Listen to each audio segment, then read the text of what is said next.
I am Alana Lea, laureate of the French Ministry of Environment's 100 Projects for the Climate, because I give trees. And although I've had the opportunity to speak before an auditorium filled with scientists, politicians, and researchers, that's not who I am. Here are my credentials. I'm a mother, a grandmother, an environmental artist, an advocate, and a solutions activist. I'm a single drop in the sea of solutions that's swimming around us all right now. And today I'm sharing a few stories with you from my own life in the hope that it will drum up from the bottom of your own heart some of the solutions that exist inside of you. In 1989, I was a newly singled mother of a 2-year-old girl living on the Olympic Peninsula of the United States. And at that time, although stories about fairies and magic were part of my everyday life with my little girl, that wasn't what was going on around us. At that time, the Olympic forest was being cut down as quickly as the trucks could haul it out, because there was a new regulation that was going in place to preserve the habitat of the now endangered spotted owl. When my little girl and I would be in the car behind these trucks, I would be crying from the depths of my being, talking to these tree trunks and letting them know how much I valued their lives as living beings. I told them that somehow, someday, I'd find a way to help. So what could I do? At that time, I felt completely helpless. So I used my only tool, which was a paintbrush, and I created a portrait of the spotted owl. I turned it into postcards, and I gave it to everyone I knew so that they would learn about the habitat. 20 years later, my daughter had graduated from college and gone on to create a beautiful life of her own. And among the things that I had done was to illustrate a book on the healing plants of the Amazon forest. And that aroused in me a curiosity about the rainforest where I was born in Brazil. I was born here in Mata Atlântica. And this is where my training as an environmental advocate began. I learned many things in this place, and among them was that Brazil is home to 33% of the Earth's remaining rainforests, and that the forest where I was born was already 93% gone, and few people even know its name. It was mainly deforested in my lifetime for coffee and then later for cattle.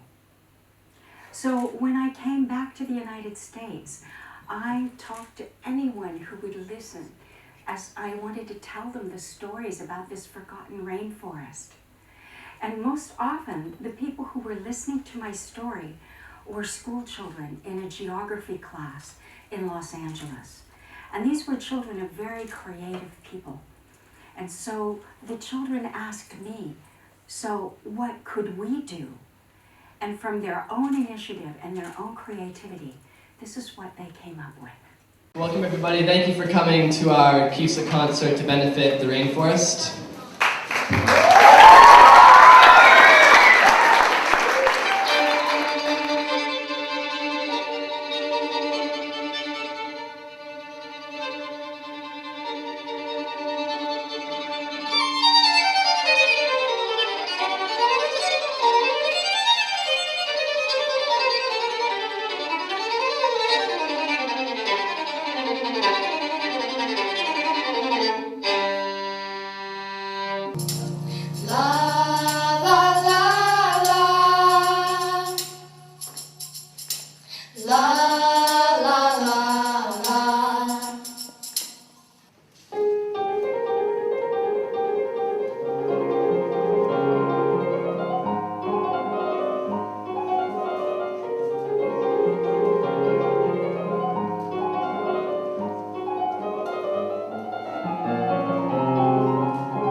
Brazil soon after that concert, and I shared this video and the stories of these creative children with students in Sao Paulo. And the students there thought, oh, this is amazing, we could do the same thing. So they put on a benefit concert, and they partnered with the same planting partners I've been working with for years.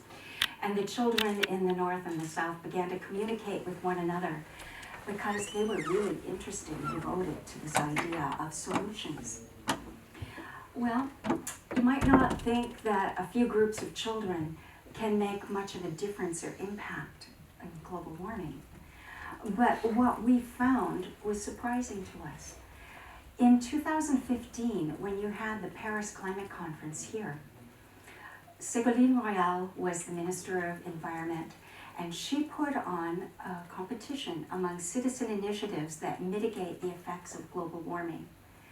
And by some miraculous circumstance, we were invited to participate.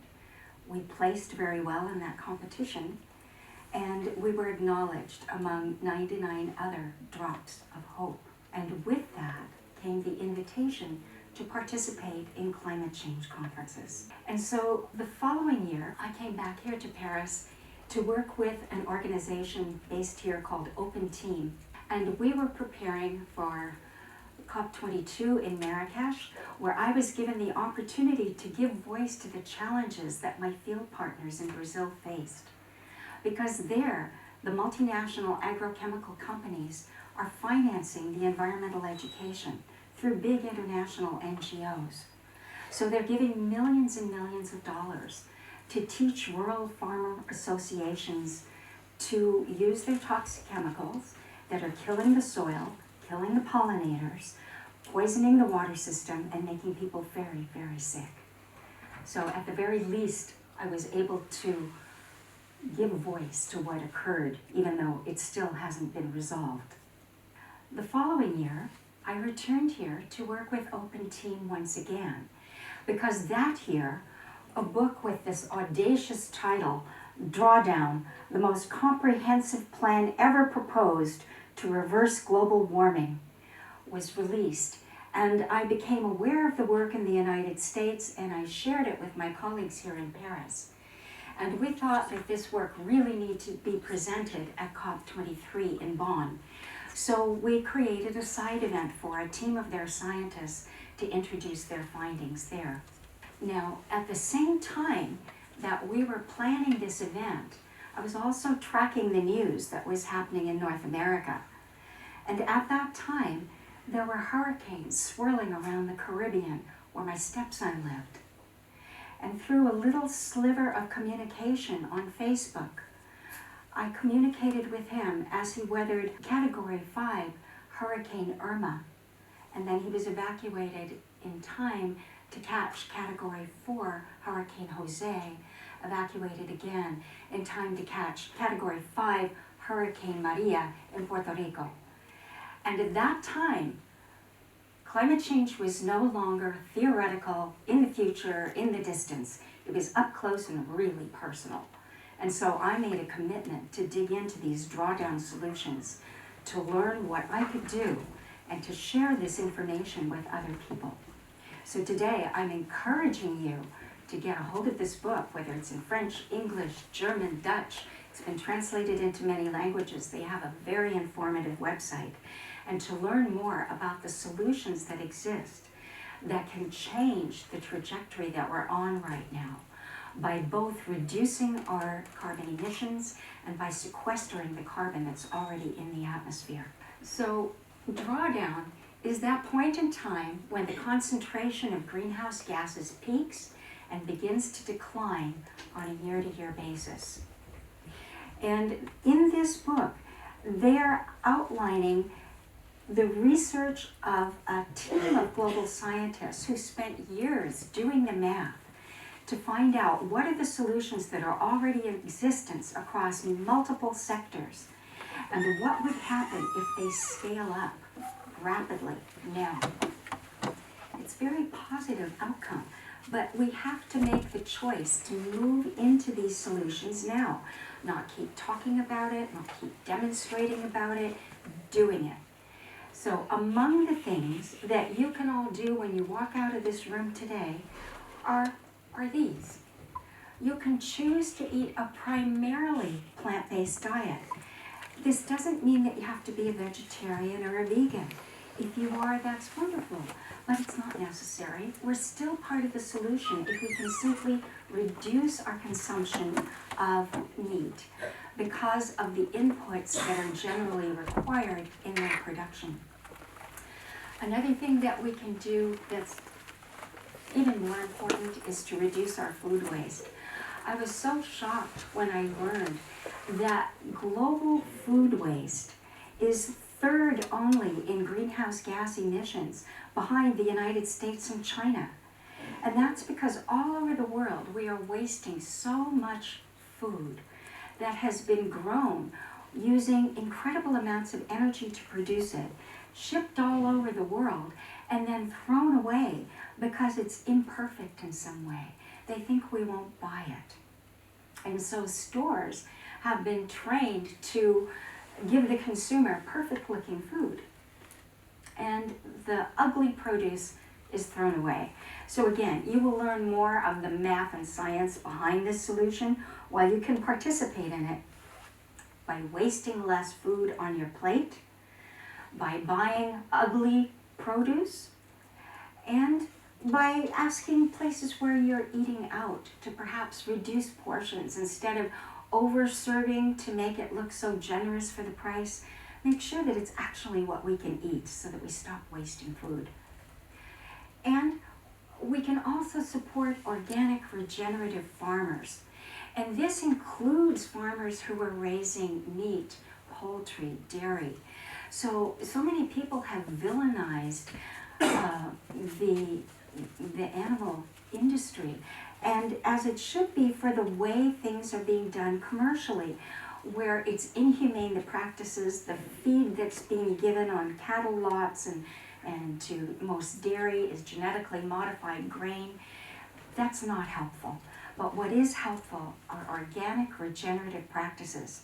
And by and large, if you buy things that are marked organic, here in France, bio, that will take care of it. Beyond that, you can ask your farmers, go to farmers market, get to know the farmers who are producing the food that you're eating, and ask them about their practices. Organic regenerative farming includes no-till, composting, green manures, cover crops, as well as livestock that is raised in fresh air, that is pastured, because the contributions that they make to the soil bring the soil back to life and fertilize the plants and trees that we need to sink this carbon. And one of the other things that can be done is to support ecosystem restoration projects. There are now ecosystem restoration camps that have been set up around the world. And these are camps where people volunteer their time to learn how to use the practices that are required to bring back the landscape. And it has been proven time and again how this can be done. So people who come to these camps learn if they don't already know how. Or if you don't want to volunteer your time coming to a camp, you can contribute funds that help to support the people who do give their time in these camps. Because some people your age have taken it on as their life's work to do this. So they've given up their jobs and their homes so that they can restore the environment for all of us. And there are some of us who are engaged with agroforestry and reforestation, as I still am. So we're very much focused on raising funds for more tree nurseries. We want to have tree nurseries at all the ecosystem restoration camps. I have new field partners in Brazil who are doing amazing work, but we all require funding. So we fundraise from individuals who give small amounts of money, as well as foundations who are able to give larger amounts. So these are among the ways, and there are many, many more ways that you can participate now. So I encourage you to come to a website that we're just now building. There's a team of people putting this information together so that we give you easily digestible bites of the material that's contained in Drawdown. Go to the Drawdown website, learn about the science, come to our website as we build it out. The university in Los Angeles and Long Beach is developing curriculum around this right now. So we want everybody to be involved in solutions with us. So, what are you going to do? Are you waiting for an invitation? Here it is. Join us as a solutions activist. Thank you.